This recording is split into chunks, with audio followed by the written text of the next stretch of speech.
shut up. I buy my own things, I pay my own bills. These diamond rings, my automobiles, everything I got, I bought it. Boys can't buy my love, buy my love. Yeah. I do what I want. Dabney, where's Dabney? He's right there. Where's the guy? Get ready.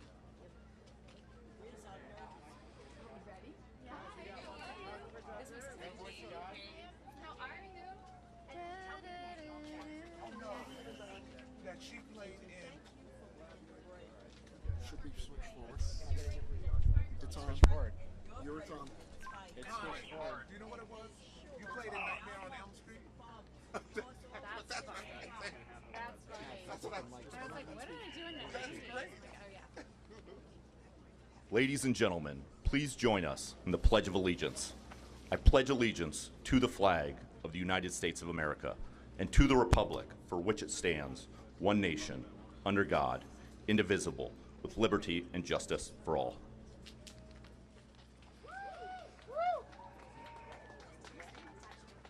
Ladies and gentlemen, please welcome proud dreamers and immigrant rights activists, Monica Seabury and Liz D. Contreras-Giron. Yeah!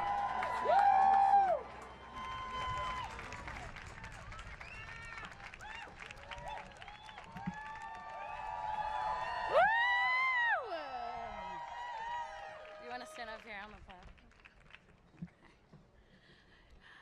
Hi, everyone. I'm Liz D. Contreras-Giron. And I am Monica Seabury. We are dreamers. Somos soñadoras.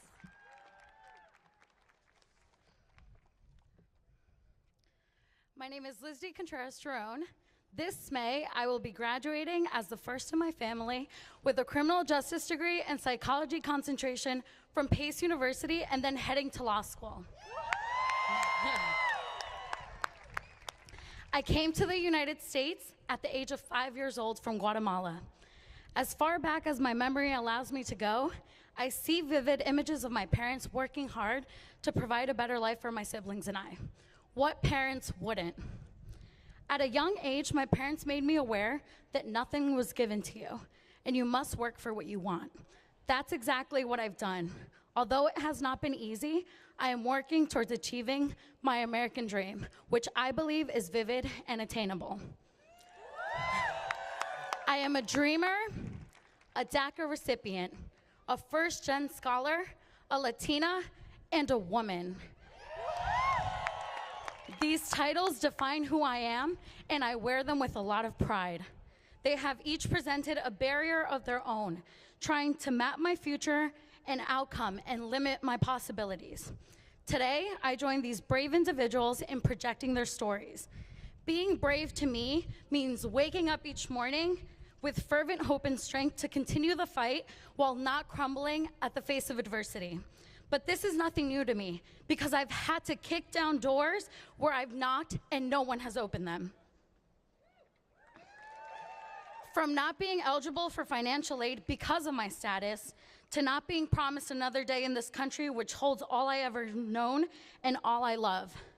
Growing up, navigating an education system on my own, being told students like me couldn't go to four-year universities, yet here I am graduating from one now. Even being restricted on where I can work or intern because of my work authorization limitations. Having to work 2 to 3 jobs while being full-time in school to be able to afford it. Being beaten down, doubted, questioned, and always having to prove myself from as young as I can remember. I'm sure you are able to resonate with struggles of your own, embarking through a journey in which you've stood in an unlevel playing field and the system worked against you. But here you are against all odds. This is why the fight for the dreamers is not only our fight.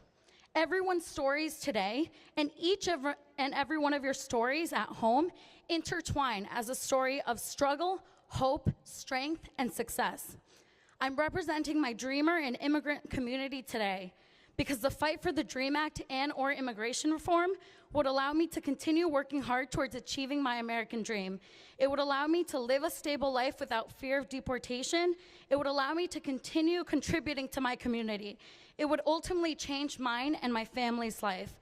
It would expand my possibilities, expand my opportunities, expand my dreams, and allow me to continue demonstrating why I love this country and my gratitude as I continue pledging allegiance to this flag every day. My story is one of millions. Mi historia es una de millones. This is not just about the dreamers or about immigrants, but about all marginalized groups. No se trata de solo luchar por los dreamers o los inmigrantes. Se trata de luchar por todos los grupos marginados. Here we are against all odds, and still we rise. Acá estamos sobre todo pronóstico. My message to everyone here today is take all these barriers that society has placed on you. Embrace your story, embrace your background, embrace your struggle. Mi mensaje para todos acá hoy es que tomemos todas las barreras que la sociedad ha impuesto en nosotros y adueñémonos de ellas. Adueñémonos de nuestro antepasado y de nuestra historia. It is your fight against adversity that has built your resilience to be here at this moment. Es nuestra lucha contra la adversidad que ha construido nuestra resistencia. I'm supporting Senator Gillibrand in her run for presidential office because she is embracing my struggle, my story, and strengthening my voice. Estoy apoyando a la senadora Gillibrand en su lanzamiento a la oficina presidencial porque ella está dando fuerza a mi voz y a mi historia. My fight is your fight.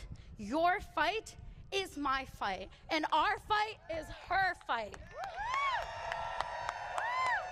A rising tide lifts all boats. Together, we are stronger, and together we will rise.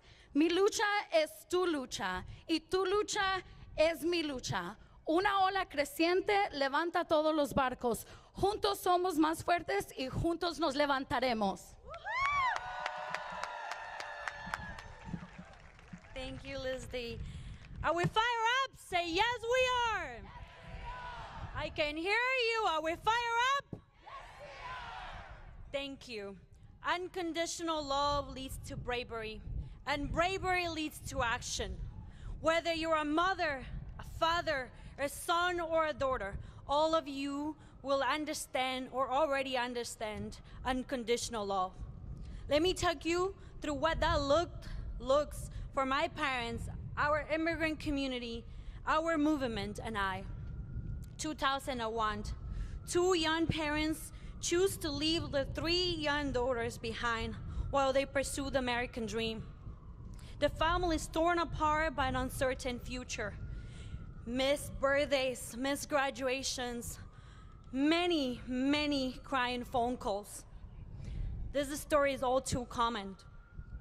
2008, three young teenagers embarked on what they thought was a vacation and saw the parents for the first time in 7 years on foreign soil. Little did they know, their lives were about to change forever. They reunited, but became undocumented. Family reunification comes with the cost of living with fear. Fear of coming home to an empty house. Fear of being put on a deportation pipeline just for driving your kids to school because we cannot get a driver's license. Fear of once again being torn apart. Families should never live in fear of deportation, separation, but that is our constant reality. June 2012, nearly 800,000 young immigrants, Lizzie and I will remember this day for the rest of our lives. Deferred action for childhood arrivals gave us hope, access to opportunities to live here legally, to contribute to our community even more. But an arbitrary deadline helped Lizzie continue pursuing her education while creating an uncertain future for me. I was ineligible for coming 3 months after my 16th birthday. Regardless of arbitrary deadlines, you made it possible. Our movement made it possible. Thousands of young immigrants came out of the shadows to say enough is enough. Countless of immigrants said basta, put their bodies, their lives on the line. Thousands of young immigrants gained access to legal status because we chose bravery over fear. 2016, our progress took a huge step back. Hate used false American values to claim the White House. Hate blindsided us to think that making America great was putting personal agendas before the people. 800,000 young immigrants, Lizzie and I, reverted to a stage of fear and deeper uncertainty. 2017, immigrant women, men, parents, LGBTQ, our community came together. We all said it loud and clear. Hate will not win. Hate will not be defeated. Hate will be defeated. Bravery will lead. We stood at JFK to say no Muslim ban ever. We marched to demand the families belong together. We fought and are still fighting to put families first. 2018, you, immigrants, people of color, and our allies said, basta, enough. We organized like never before, hit millions of doors, turned out voters like never before. 2019, bravery leads to finishing the job. Bravery leads to breaking the ceiling. And bravery leads to help us elect the first female president. Bravery leads to help us elect Kirsten Gillibrand as our next president. Bravery leads to help us finally have a permanent fix for 800,000 young dreamers and 11 million undocumented immigrants across the nation. Bravery leads to help us build a humane immigration system to build on fairness. Bravery leads to honor all the work and sacrifices of our community. Friends, my future is still uncertain, but in 2019, hope ignites my passion to keep going. The unconditional love of my parents have led me to be here today. The courage, undeterred vision for a better future by our movement helps me wake up every day in the face of fear. A combination of all of them, it's what drives me today. A combination of all of them is what allows our movement to continue growing. A combination of all of them is what will ensure I am the first one in my family to get a master's degree. All of you are the reason our movement and I continue to embrace those stories, stand up and fight. My sisters, my parents, our community, our movement, our country. Together, we will rock the halls of the White House with a woman that comes to lead with our stories and puts them at the center of what a progressive and brave new leadership looks like. Mi gente, mi historia es una de 11 millones. El amor incondicional de mis padres, de mi comunidad, me ha llenado de fuerza y valor para que hoy me encuentre aquí, luchando por un futuro para todos y compartiendo la mesa en el cual nuestro futuro tiene una oportunidad. En el 2019, la valentía es la fuerza que destruirá el miedo. La valentía es la fuerza que le dirá a Trump basta, hasta aquí llegaste. Valentía es la fuerza que nos llevará a hacer historia con la elección de la primera mujer presidente, Kirsten Gillibrand. Friends, our next president will lead with our shared values. Our next president will lead with bravery. Our next president will be Kirsten Gillibrand. Friends, join me, join us. Community leads in 2018. And como mi padre y mi madre dice, algún día, porque el pueblo unido jamás será vencido. Everybody, let me hear you up. Are you fired up? Yes, we are. Thank you. ¡Sí se puede!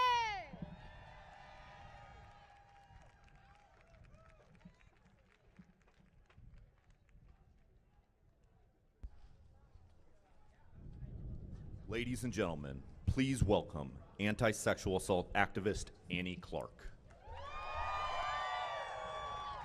What's up, New York? So, good morning.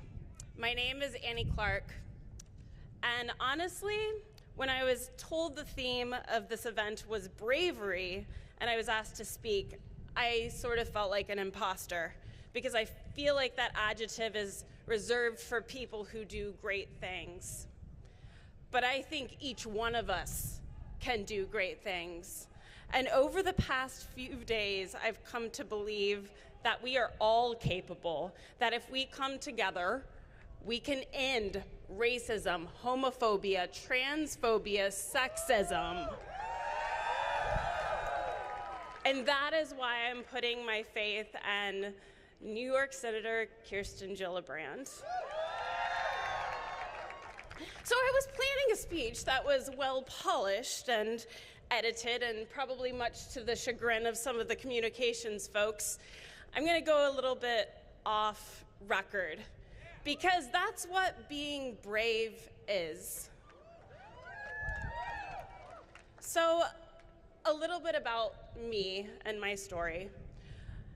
I am one of many folks in the United States who have been sexually assaulted. I'm one of many queer individuals in the United States. My story is not unique, but when you have a platform, you need to use it. And that's what I'm trying to do today.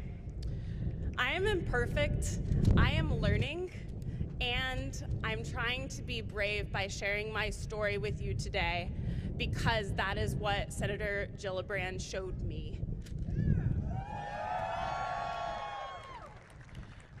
When I was 18 years old, I was sexually assaulted, and when I came forward to my university, I was blamed. I was told it was my fault and that I should have done something differently to prevent the situation.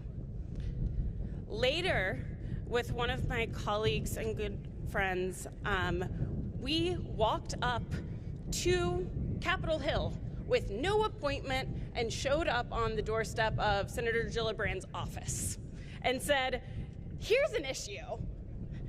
And she listened to her citizens. She responded. And I think bravery can be very loud, and sometimes it's on the front page of the Washington Post or the New York Times, but it's also very quiet. And you would never know this from a headline, but not only did she listen to us, she invited us into her home. She made us dinner. We played games. I lost. But it was, it's important to know that those moments of bravery are not just the ones that are always in the public eye. When I was thinking about this speech today, I actually called my dad, who, confession, is a lifelong Republican, and I asked him, what about bravery? What about Senator Gillibrand? And he said, even though our ideologies might be different, remember who showed up before it was popular. And doing good does not have a partisan line. And if my father can get behind this, wow.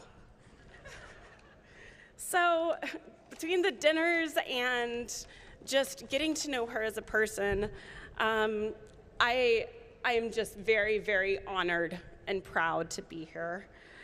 It's brave to let a 20-something-year-old stand up on a stage and endorse you for President of the United States.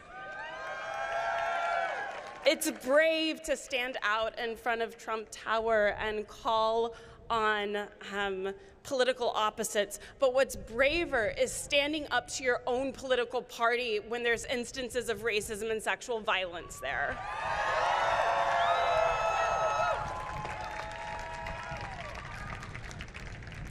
And that is why I am proud to call Senator Gillibrand not only one of my mentors, but my candidate for 2020. Thank you very much.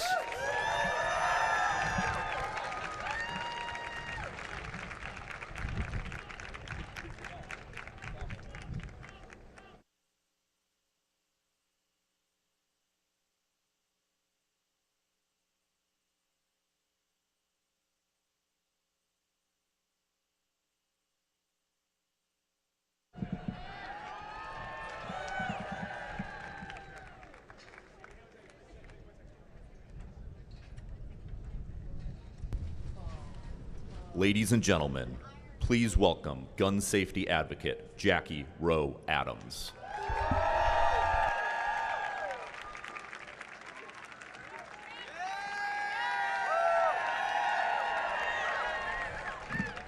I see you're brave. I see you're brave. You're brave to stand out here in the cold and the wind.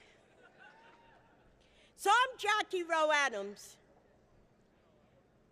and I'm a mother who lost 2 kids to gun violence. And losing 2 kids, I started an organization called Harlem Mother Save Stop Another Violent End. And in starting that organization, we were hopeless. We were in pain. We didn't think there was nobody that cared about stopping this gun violence. But then we met our Senator Gillibrand, and she was brave enough and bold enough to say enough is enough. I'm sick and tired of it too, and I ain't gonna take no more.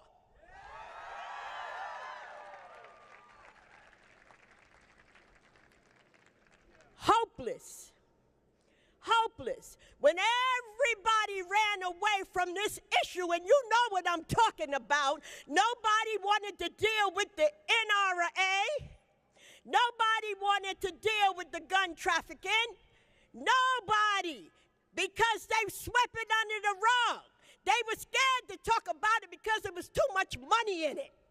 So, you are selling our kids' lives for money? No, not our Senator Gillibrand. She was brave when she stood up and called a question. And the question was, why are we losing our young people in our schools and our churches all over the world? See, this is just not a community issue. This is not just a state issue. This is a worldwide issue. And our senator, I have to say, we thank her every day because we did not have any hope. Well, now we have hope. We are feeling brave. We know it's somebody standing with us and being the voiceless for the voiceless. You know, years ago, a lot of people wasn't talking about this issue. But you know what? Oh, it ain't no stopping us now. We're going to stop that I-95. That's where all the guns are coming from. We're going to make sure that our churches and our mosques is safe. And we're going to make sure that we're brave enough, bold enough to speak up. Are you brave enough to speak up? Let me tell you something. Not only is our senator pretty, not only is our senator smart, not only is our senator real lady, but she carry a big stick.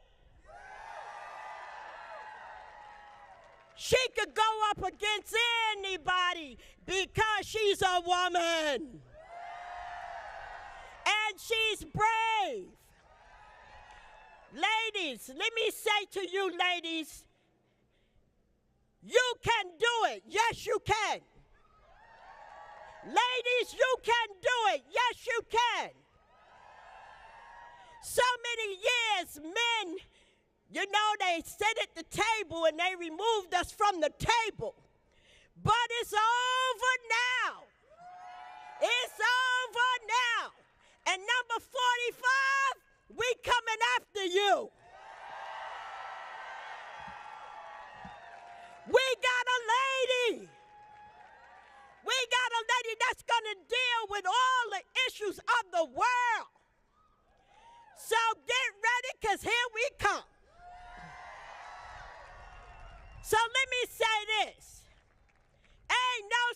hearing us now? Because we are on the move. Be brave, be bold. Let's stop letting them take our kids' life and stand up, and fight with our Senator Gillibrand to get rid of all these illegal guns. Well, you all are out here, and I hope you hear every speech today. But the most important thing, stop being scared, use your voice, and let's support our Senator Gillibrand on the issues that she's fighting with. Be brave.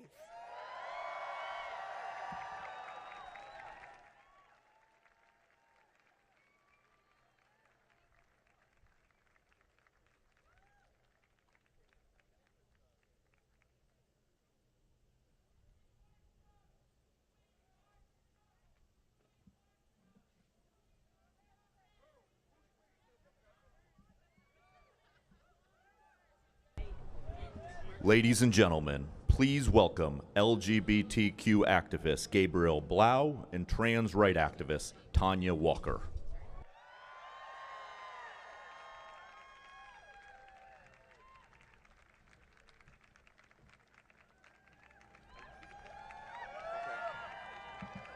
Hello, everybody. Before I start, I'm going to say President, and I want you to say Gillibrand. Gillibrand. Can you say that? Okay, and I want you to do it as loud as you can. Okay? I'm going to say it now. President. Gillibrand. President. Gillibrand. President. Gillibrand. President. Gillibrand. Thank you. I'm happy to stand here today, and I feel privileged. I'm standing on the shoulders of people like Marsha P. Johnson, Sylvia Rivera, Miss Major, Melissa Sklarz, and activists like Kiara St. James, and all other powerful activists who I didn't mention, who helped make it better for trans people in the world today. I'm a proud black transgender woman who, and I know 45 hates women. As soon as I identified as a woman, it was like a step down in society. And as soon as I identified as transgender, I've been targeted by the Trump administration. I am a proud black transgender woman who happens to be an honorably discharged veteran. I served my country. People who did not serve their country should not have the right to say who can go in our military. I'm angry about that.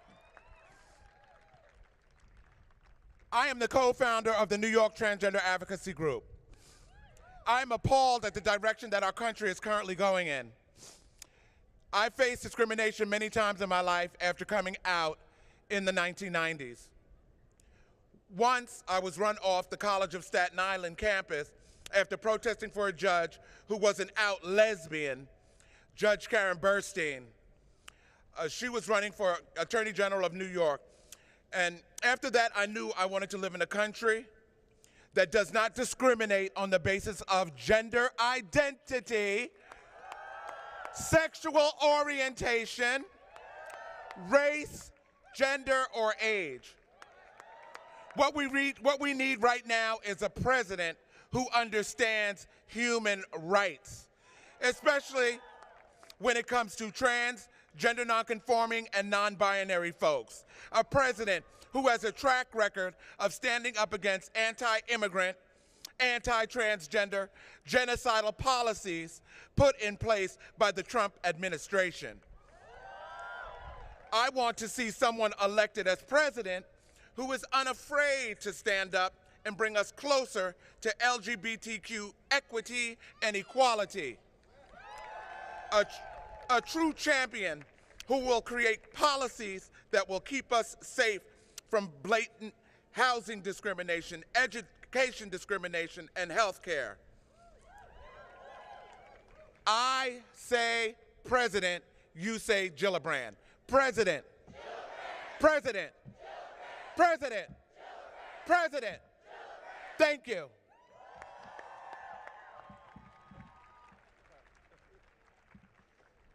Good afternoon. My name is Gabriel Blau. I am a queer American. I'm a father. I'm the son of an immigrant. I want to speak to my son. You are born into a country in turmoil. You are growing up in a state, the great state of New York, the port to freedom, the home of the suffragettes in Seneca Falls, the home of the transgender women and the gay men who fought back at Stonewall. You are growing up in the greatest city in the world, and at times the worst place for some of us to ever live. You are growing up in a country that has never been perfect and has never stopped trying. You are growing up in a place that believes in hope, a place that believes in freedom, a place that believes in you. You are growing up in a time when our family still seems new to so many. When you were born, a man with the same skin tone as you was elected president. As you grew up, you watched the world change around you. You learned to read. You learned to see and understand what was happening in the world. You watched the politics of our nation change. You watched the work of your fathers change. And today you are watching your Senator Gillibrand run for President of the United States. To my son, when I'm not with you, I'm fighting for you. When I was your age, I thought I would be dead by the time I was 40. When I was your age, I thought I would have to hide forever. When I was your age, I watched a president and his staff laugh at the idea of trying to save gay men from HIV and AIDS.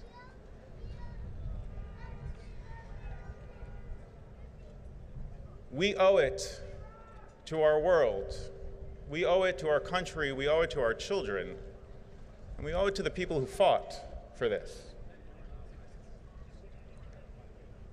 To ensure that our fight never ends, that the industriousness, the creativity, the bravery of New Yorkers helps lead the country once again. We are every color. We are every race and religion. We are every political view. But most of all, we are people who are willing to listen, to learn, to work together, to ask ourselves, what did we know then and what do we know now, and how can we make what we do in the future better?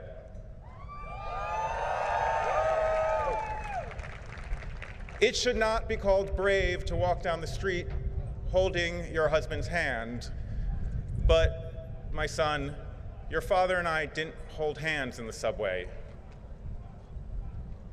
It should not be brave to come out as who you really are in the military, but my son, Tanya, is brave. Thank you. It should not be brave to stand up to fight for sensible gun control. It should not be brave to say that all young people deserve to be in safe schools. It should not be brave to say that the health of a human being is a central value of our country. It should not have to be called brave to be a woman running for president. And one day, your children and your children's children will look back and say, what was so radical about that? And when they do, we will know that we have succeeded. Senator Gillibrand is brave. She stood up to end Don't Ask, Don't Tell. She stood up on gun issues and was willing to listen and learn. She stood up to help me and your father get married. Woo!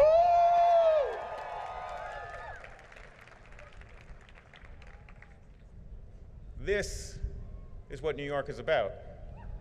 This is what bravery is. Woo!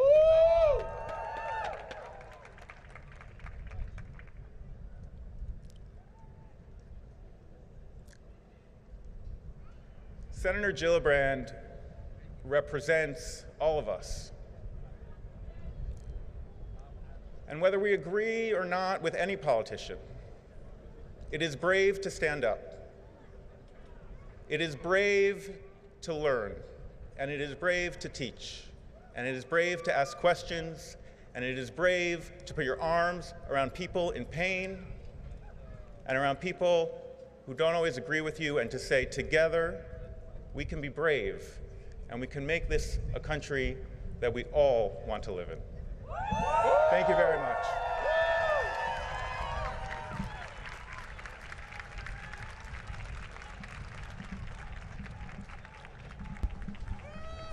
Ladies and gentlemen, please welcome anti-sexual assault activist Andrea Pino.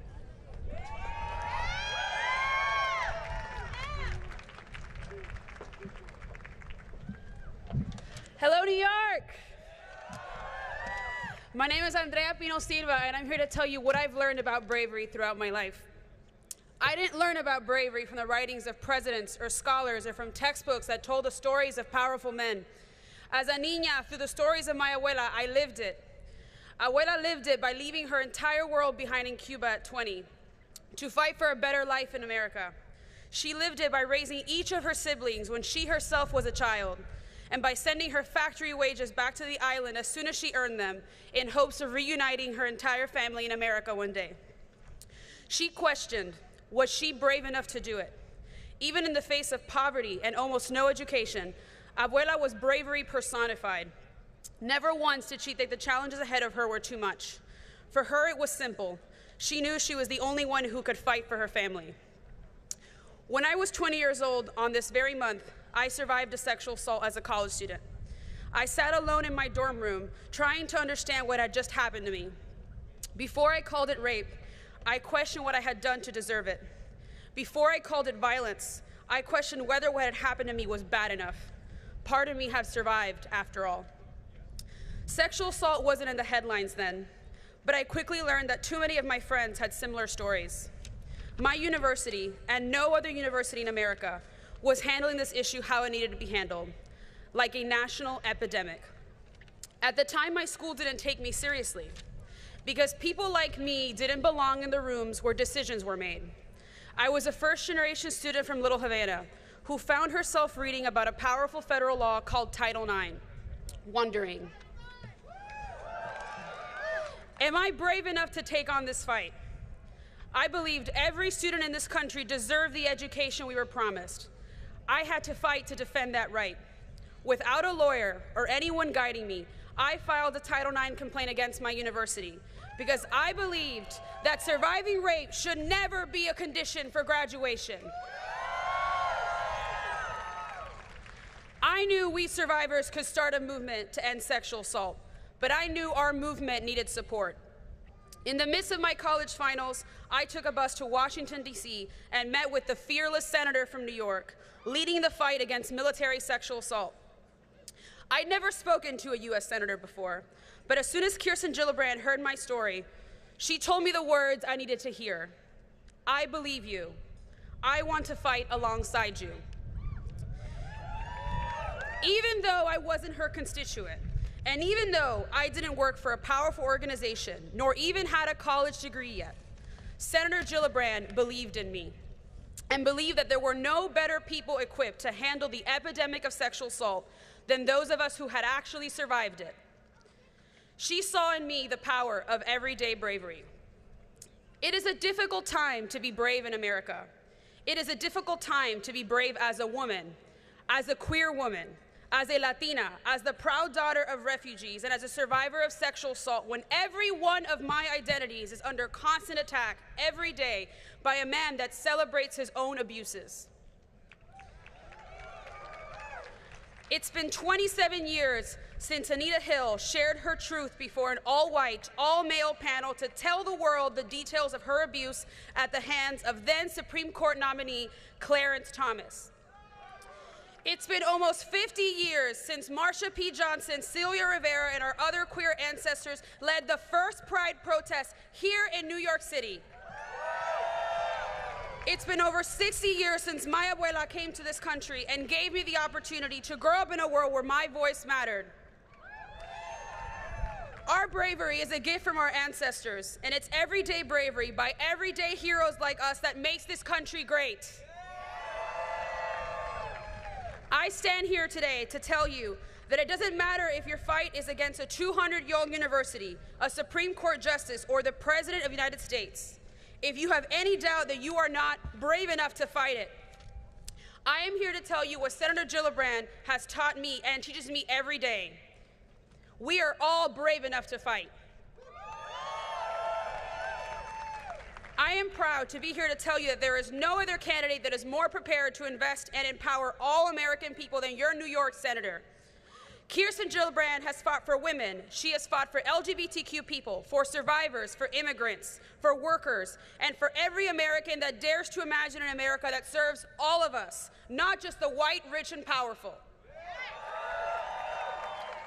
Senator Gillibrand has fought the hard fight since her first day, and she will continue to fight with us for the great America my abuela believed in, and that I believe in, and that we should all believe in. I am ready to fight for America and to be led by a leader that chooses to be brave against all odds, and whom I have the honor to help introduce today, Kirsten Gillibrand, our future President of the United States. Let's be serious. This is Okay, shut up. I buy my own things. I pay my own bills. These diamond rings, my automobiles, everything I got, I bought it. Boys can't buy my love, yeah. I do what I want. Yes. Say what you say. I work real hard every day. I'm a motherfucking woman.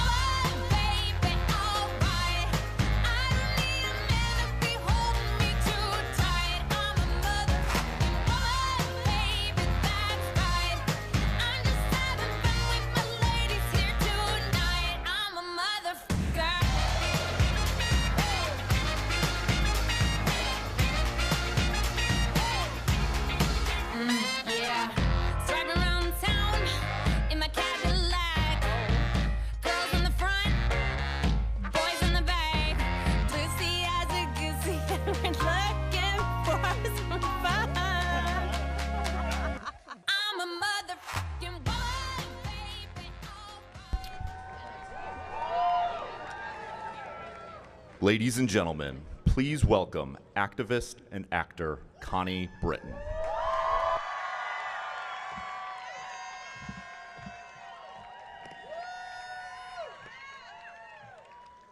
Wow. Hi, New York. You look beautiful this morning. It's so great to be here with you today, and thanks everybody for coming out. You know, it's a hard-won American privilege, our right to vote.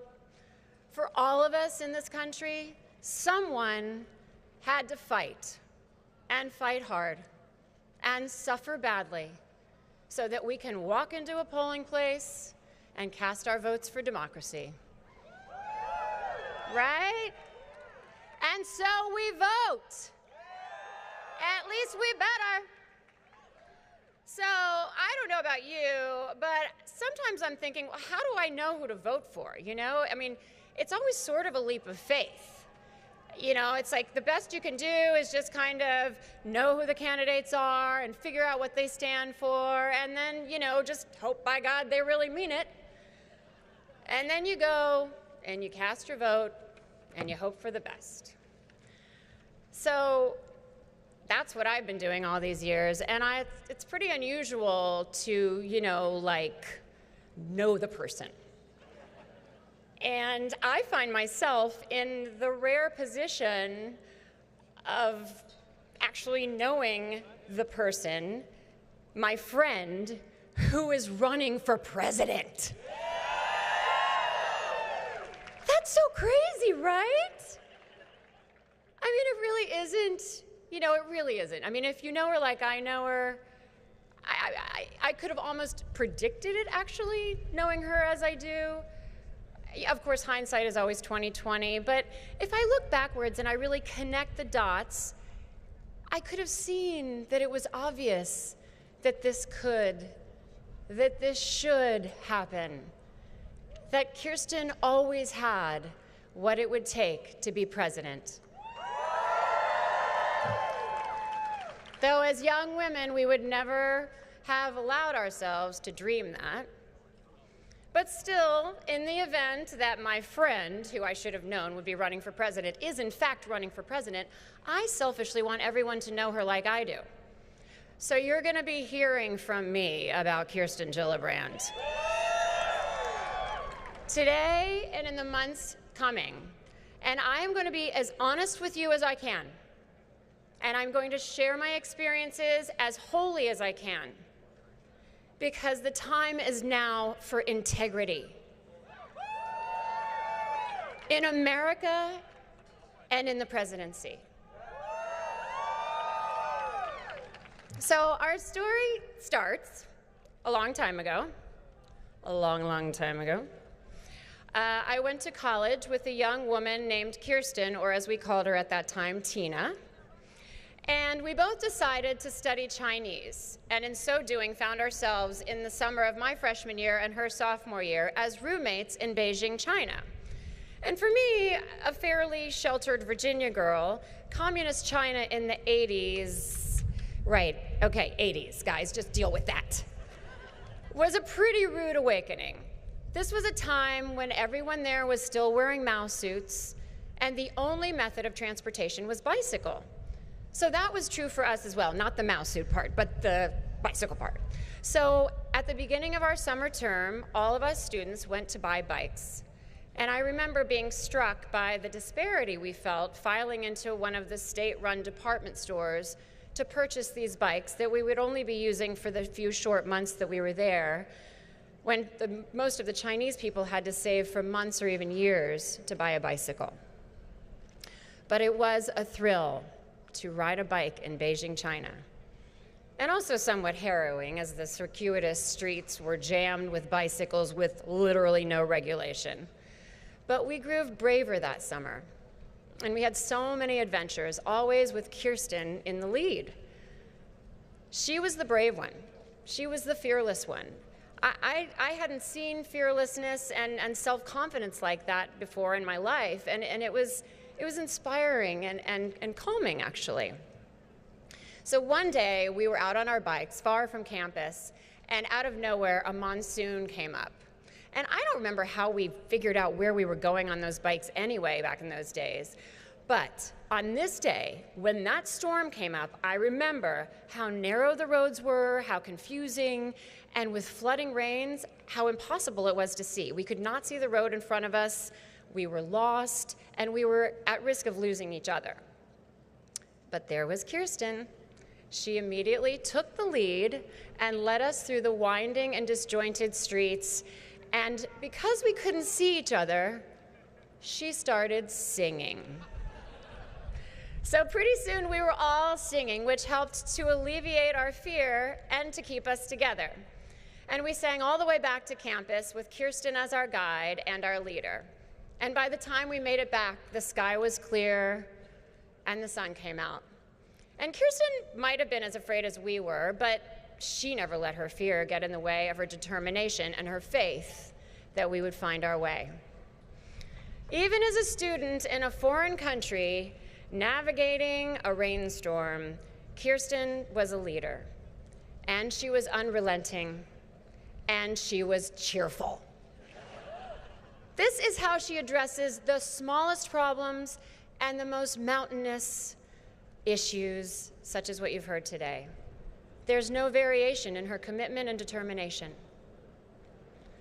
Our country is in a storm right now. We've lost our way. And it's so hard to see the path out to the bright light of the sun. When I think about Kirsten harnessing the power of the storm that day with her fierceness, tenacity, and strength, I remember how assuring that was, how comforting, and how uplifting for all of us to know that we could be that brave too. Years later, I found myself in a personal storm when I was adopting my son from Ethiopia. Ethiopia was at that time in the chaotic throes of closing its adoption program, and my son had a medical issue that needed attention. I had to get him home. I called Kirsten, who at that time was busy passing the 9/11 First Responders Health Bill and the repeal of Don't Ask, Don't Tell, and advocating for equal pay for women. And yet Kirsten, who I knew also actively advocated for international orphans. And she helped me navigate the bureaucratic and circuitous path to bring my son home, as she had done for so many, trying to address the millions of orphans and abandoned children around the world by creating loving families here at home. And Kirsten's dedication isn't just to my son. She's to your son. It's to your sons. Her dedication is to your sons and your daughters and to you. It's to all of us. And she will stand with you, and she will fight with you and every family in this country as if it were her own. I've never seen in my life someone more committed to service than Kirsten is.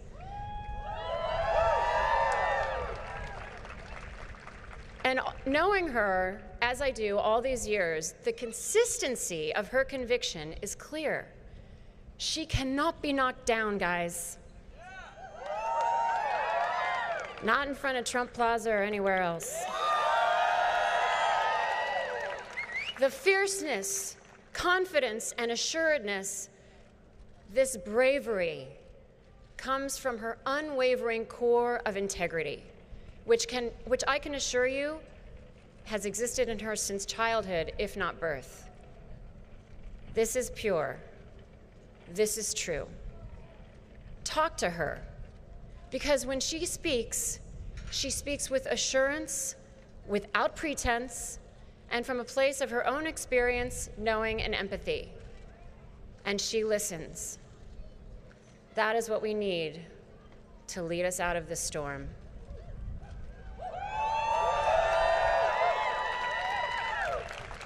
So it's my deepest honor right now to introduce my friend, the next President of the United States. I'm crying. Kirsten Gillibrand. My head toss, check my nails. Baby, how you feeling? Head toss, check my nails. Baby, how you feeling? Woo, child, tired of the foolish. Gone, dust your shoulders off. Keep it moving, yeah, slow. Step into some new kicks. In there, swimwear, going to the pool quick. Come now, come dry your eyes. You know you a star, you can touch the sky. I know that it's hard, but you have to try. If you need advice, let me simplify. Thank you, Connie, for being such an amazing friend, incredible activist and actor. I love you very much. And I want to thank everyone that's gathered here today. Thank you for being here. It is a gorgeous day. And looking around at this diverse crowd, there is no doubt that America is great.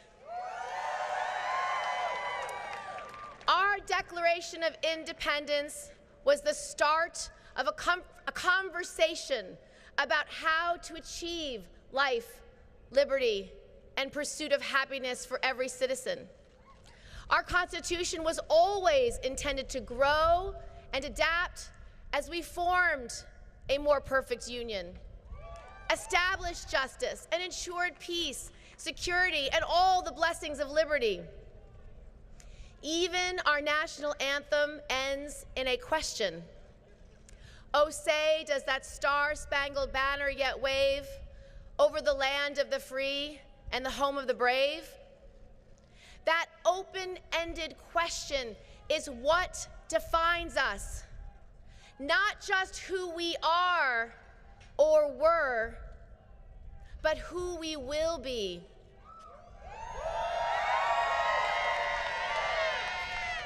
It challenges us to choose to take the next step, to fight that next fight, to answer that fundamental question: will Brave win? And the truth is, Brave hasn't always won. And Brave isn't winning right now. Brave doesn't spread hate or bully the vulnerable. Brave doesn't put greed and self-interest over millions of lives. Brave doesn't cower behind lies and walls. Brave doesn't pit people against one another. That is what fear does. This president has tried to reduce America to its smallest self by attacking the values and institutions of our democracy and turning our most cherished principles inside out, rooting for bigotry and discrimination and violence, closing our doors to immigrants and refugees, taking from the many to line the pockets of the few. President Trump is tearing apart the moral fabric of this country. He demonizes the vulnerable and he punches down. He puts his name on bold on every building. He does this because he wants you to believe he is strong. He is not. Our president is a coward.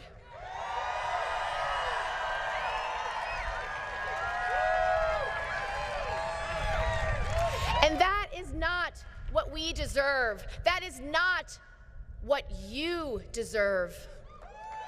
We deserve a president who is brave, a president who will walk through fire to do what is right.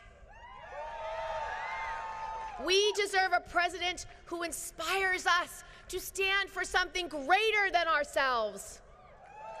Look up at that tower. A shrine to greed, division, and vanity. Now, look around you. The greater strength by far is ours. We are here to reject the politics of fear and hate. To listen to what Lincoln called our better angels of our nature. Because the ideals of this country, opportunity, equality, justice, are worth fighting for. We are here to embrace our shared humanity and rise above our differences. We don't build walls that are emblems of racism and fear. We build bridges, communities, and hope. Because our unity of purpose lifts us higher than any tower. We are here today because we know that when we join together and fight for our values, Brave wins. Americans prove this with their own bravery every single day. You've already heard from some of them today, but there are countless more examples all around us. the high school students who responded to unimaginable tragedy by organizing, marching, and inspiring millions to end the epidemic of gun violence. That is brave. The dreamers who defiantly tell their stories and stand up for the right to call this country home. That is brave. The sexual assault survivors who raise their voices against the powerful that tell them to stay silent. That is brave. The millions of Americans who are speaking out against this administration's cruelty towards women, Muslims, LGBTQ community members, and children at our border. That is brave. And of course, the formerly well-behaved women who organized, ran for office, voted in record numbers, and won in 2018. That too is brave.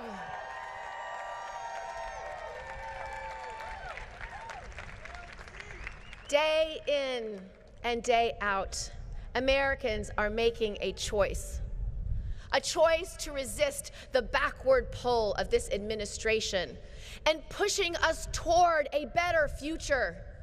And it's brave choices like yours that have inspired me to take on the fights that others won't. It's because of you that I've chosen to be brave too. Because the people of this country deserve a president worthy of your bravery. A president who not only sets an example, but follows yours. Your bravery inspires me every day. And that is why I am running for President of the United States.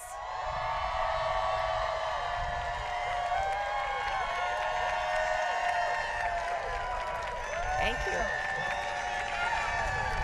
By coming here today, we are sending a powerful message. We will not let anything or anyone divide us. We will not cede control of our country to corruption, greed, and the powerful interests. We will keep showing up, and we will keep fighting back. The fight ahead may seem daunting, but there is hope when we look down at our feet and see whose shoulders we stand on. We all have heroes that inspire us in this struggle. My grandmother, Polly Noonan, was one of mine. She would have been proud standing here today with all of you. She was larger than life. She was a firebrand and a Democratic organizer who cursed like a sailor. She spent her life fighting for women to have a seat at the table. She never let anyone tell her that she couldn't. She never let anyone tell her that she didn't belong. And she instilled that in me. But more than anything else, my grandmother taught me that being brave doesn't just mean standing up for yourself. It means standing up for other people who need you. And raising your voice on behalf of others who aren't being heard.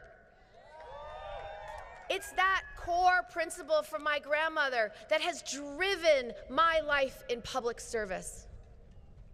Over the years, I've learned that bravery means standing up to the powerful, summoning the courage to confront them head on. That's what I did when I first ran for Congress in a red district in upstate New York that nobody thought that I could win. Except perhaps for my mother, and that tells you a lot about her. People told me, it has more cows than Democrats. You can't possibly win. But I took those odds and I won. And the next election, I won again. And that time by a 24-point margin. Why? Because I never forgot who I served. That's why I stood up to the greed and voted against the bank bailout that would leave taxpayers holding the bag, even though I was told it would end my career. It's why I stood up to corruption by making insider trading illegal for members of Congress. No one in our government should be lining their pockets as a public servant. It's why I stood up to callousness by demanding the 9/11 heroes be given the respect, compensation, and health care they deserved. And it's why I stood up to indifference and lies in the Pentagon, in Congress, and in colleges on behalf of survivors of sexual assault and harassment. And it's why I stood up to the bigotry and demanded the repeal of Don't Ask, Don't Tell. A policy that has a corrosive and harmful impact that undermines not just our character, but our national security. And it's why I am proud to have stood up to Donald Trump more than anyone else in the U.S. Senate.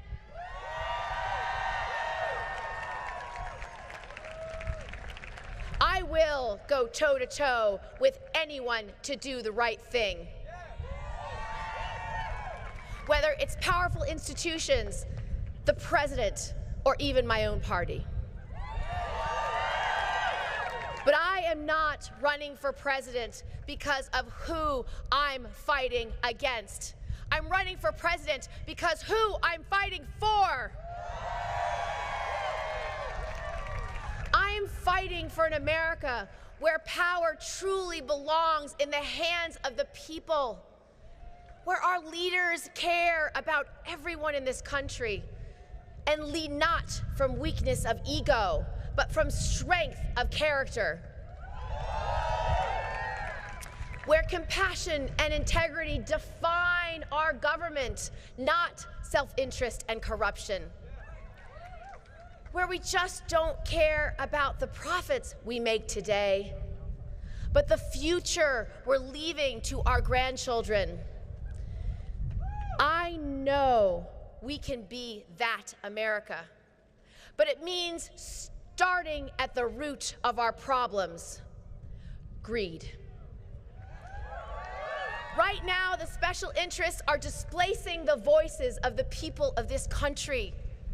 Find me any so-called unsolvable problem, and I will point to the greed and corruption in the way.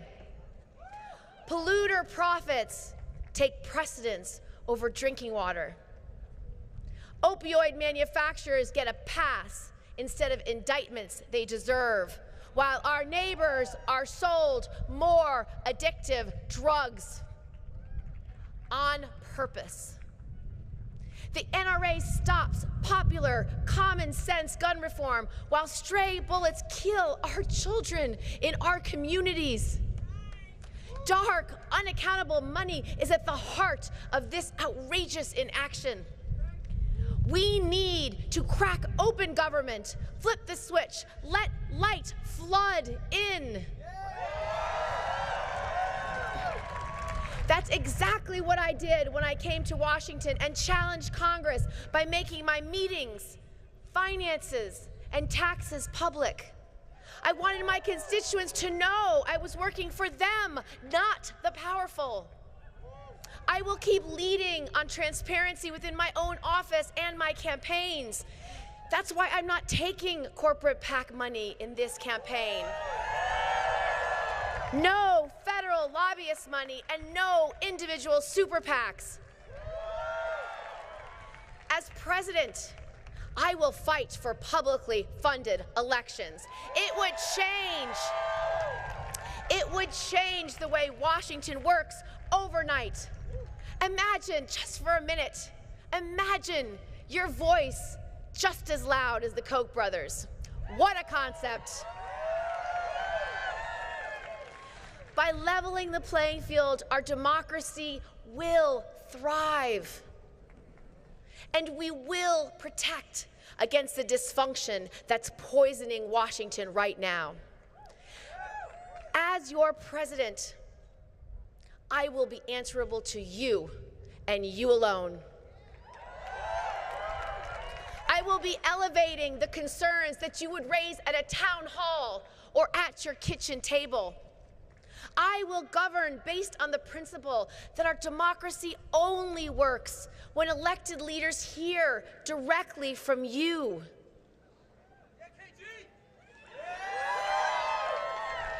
Only then can we finally start making progress on the problems we face.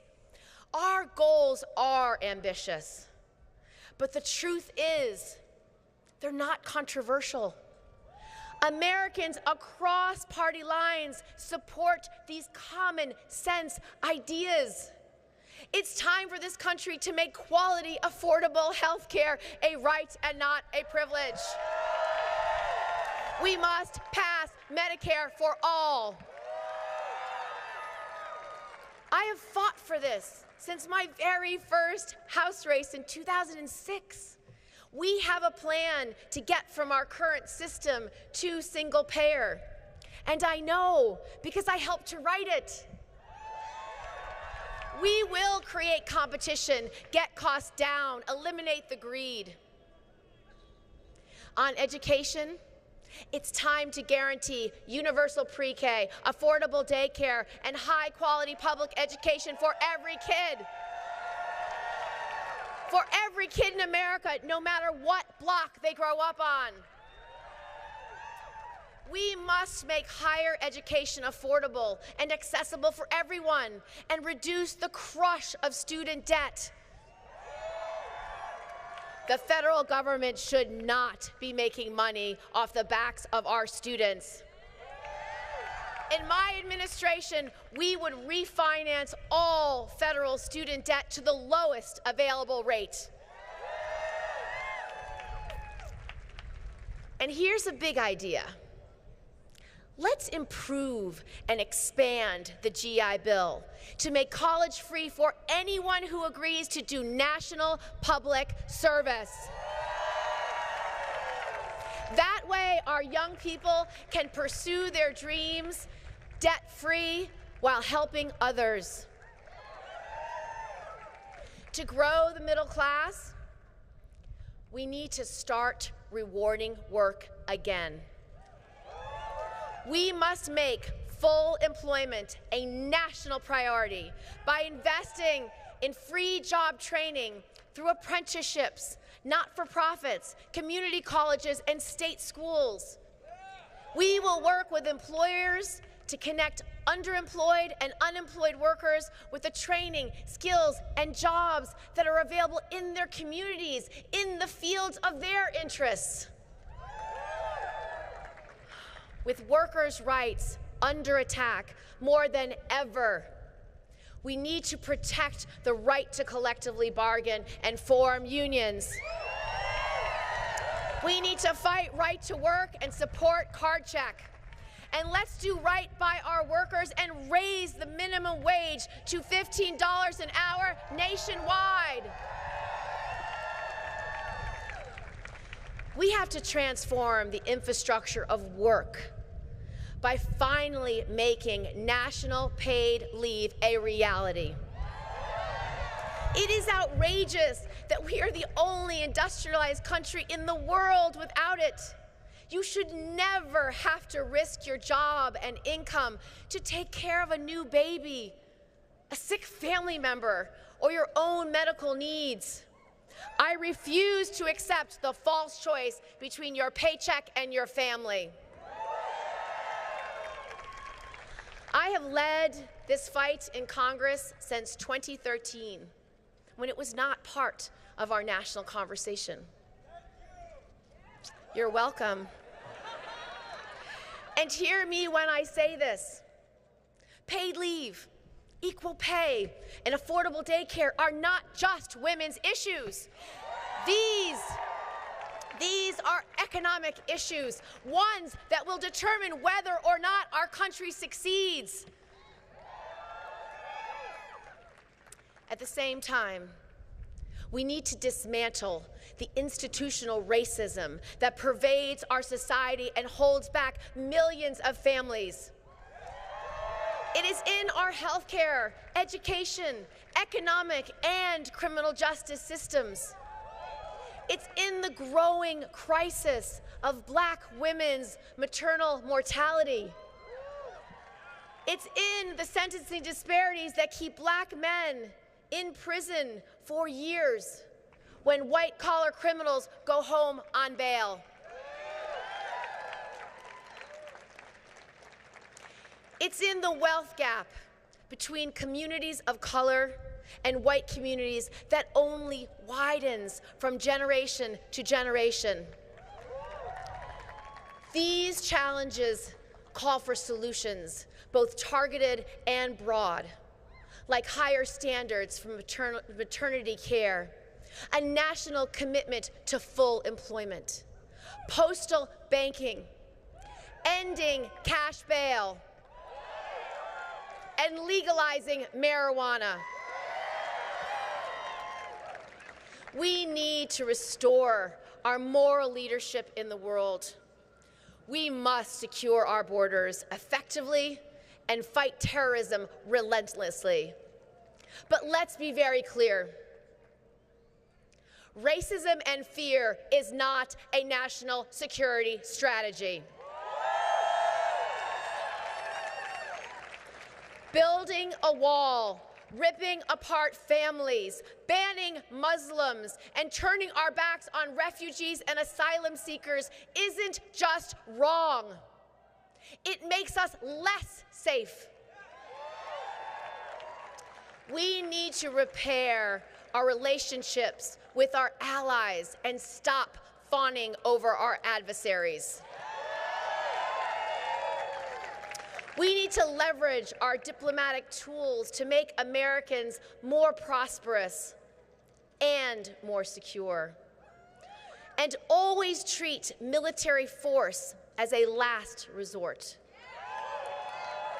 We must bring an end to these endless wars.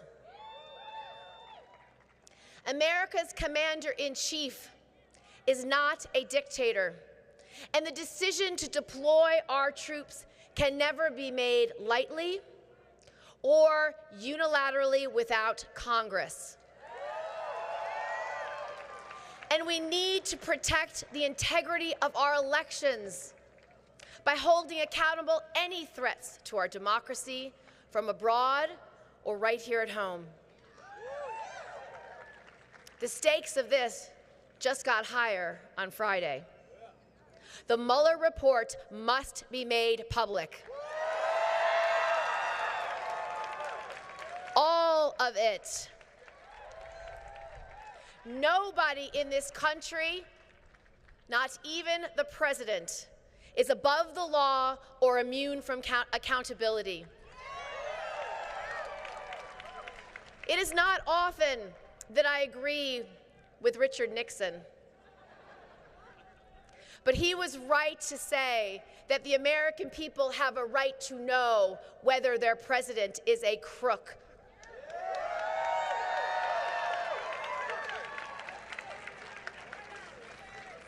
And finally, we need to treat global climate change like the existential threat that it is. We need to pass the Green New Deal. Let's make this our generation's moonshot.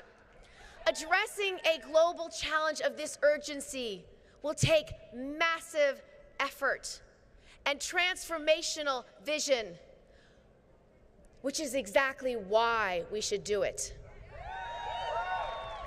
Let's invest in our crumbling infrastructure, create sustainable green jobs, and protect clean air and clean water as a human universal right.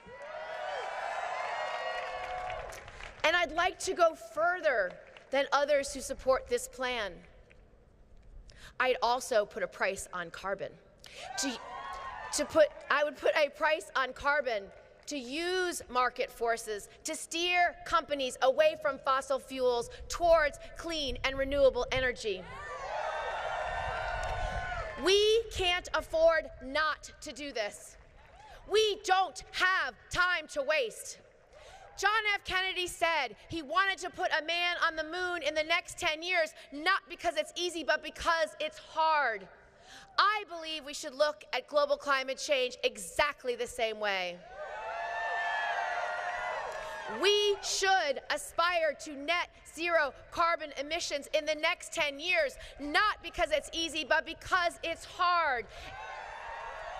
And it is a challenge that we are willing to accept, one we are unwilling to postpone, and one that we will win.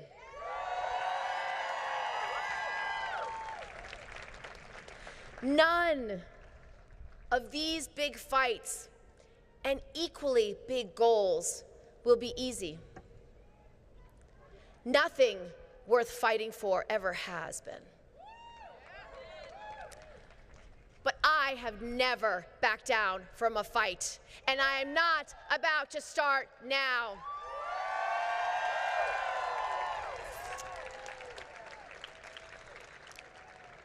My faith tells me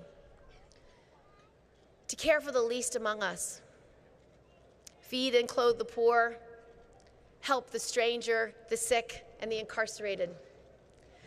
I believe we are all called to be the light of the world, to defeat the darkness, and to treat others the way we want to be treated. I am running for president to fix what's been broken, to repair our moral fabric, and to rebuild the common bonds between us as Americans. This fight is so much bigger than any one election. It's about making a choice and deciding who we are and who we are going to be. After all, America is and always will be the home of the brave. No matter how difficult the course before us, no matter how dark the hour, the lessons of our history is that justice, fairness, and truth are possible, but only if we are willing to put everything we have on the line to achieve it. So each one of us has a choice today. Will we defend this democracy? Will we speak for what we believe in? Will we reject the hate and fear and greed and corruption? Will we fight with every fiber of our being because everything we care about is at stake? Will we be brave? You've already answered that question just by being here today. And if you are with me, if you are ready to fight and take on this fight with me, join my campaign. Go to KirstenGillibrand.com and contribute to help power this movement forward. I believe in my bones that we can do this. I know that years from now, we will look back on this moment. We will look back on this moment in history, and we will be able to say that we did something about it.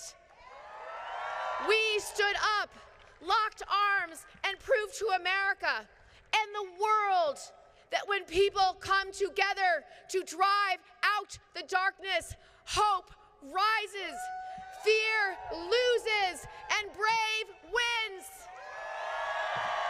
Thank you, and God bless you all, and God bless America. Head toss, check my nails. Baby, how you feeling? Woo, child, tired of the foolish, gone dust your shoulders.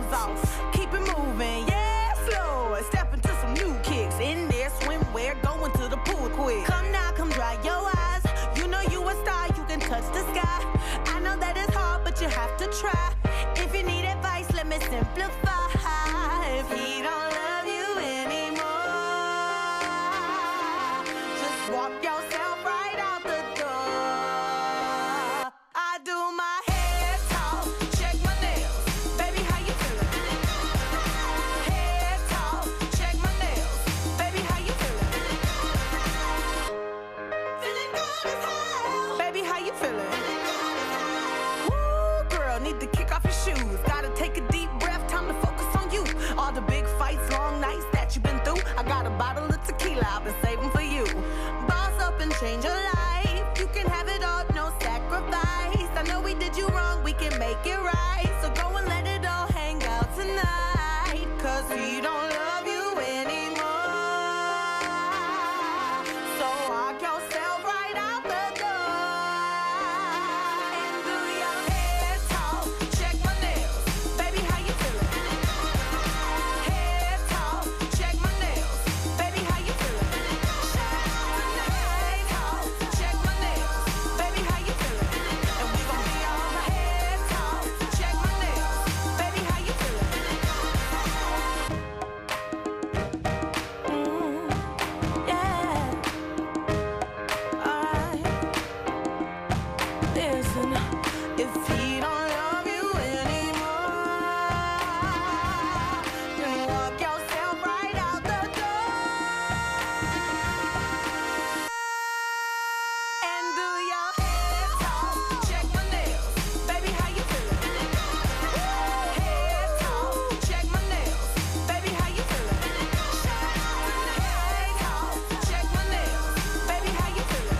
And we gon' make it right. Head talk, check my nails. Baby, how you feeling? Feeling good as hell. Baby, how you feeling?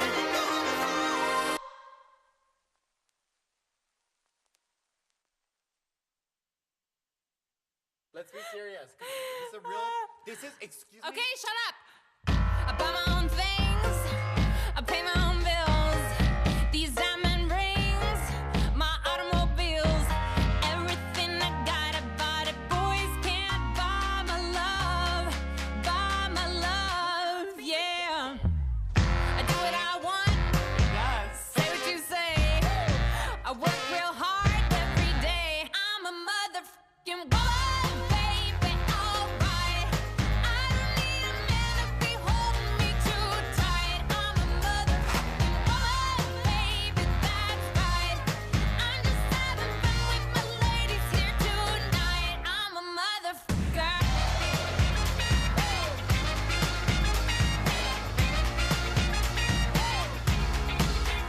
Yeah. Driving around town in my Cadillac. Girls in the front, boys in the back. Blue sea as a goosey, and we're looking for some fun. I'm a motherfucking woman, baby. Alright. I don't need a man to be holding me too tight. I'm a motherfucking woman, baby. That's right. I'm just having fun with my ladies here tonight. I'm a motherfucker.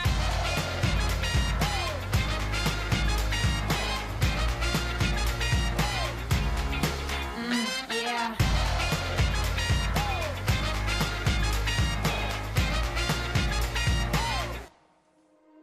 Yeah. Don't buy me a drink, I'll make my money. Don't touch my weed, don't call me honey. Don't buy me a drink, I'll make my money. Don't touch my weed, don't call me honey. Don't buy me a drink, I'll make my money. Don't touch my weed, don't call me honey. Don't buy me a drink, I'll make my money. Don't touch my weed, don't call me honey. Don't buy me a drink, I'll make my money. Don't touch my weed, don't call me honey. Don't buy me a drink, I'll make my money. Don't touch my weed, don't call me honey. I'm a motherfucking woman, baby. Alright. I don't need a man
And our Road to the White House coverage of Senator Gillibrand from New York City. We'll re-air this tonight for you here on C-SPAN about 1 a.m. Eastern Time. You can also watch anytime you like at cspan.org or listen on our free C-SPAN radio app. Those platforms have all the presidential announcements by other announced White House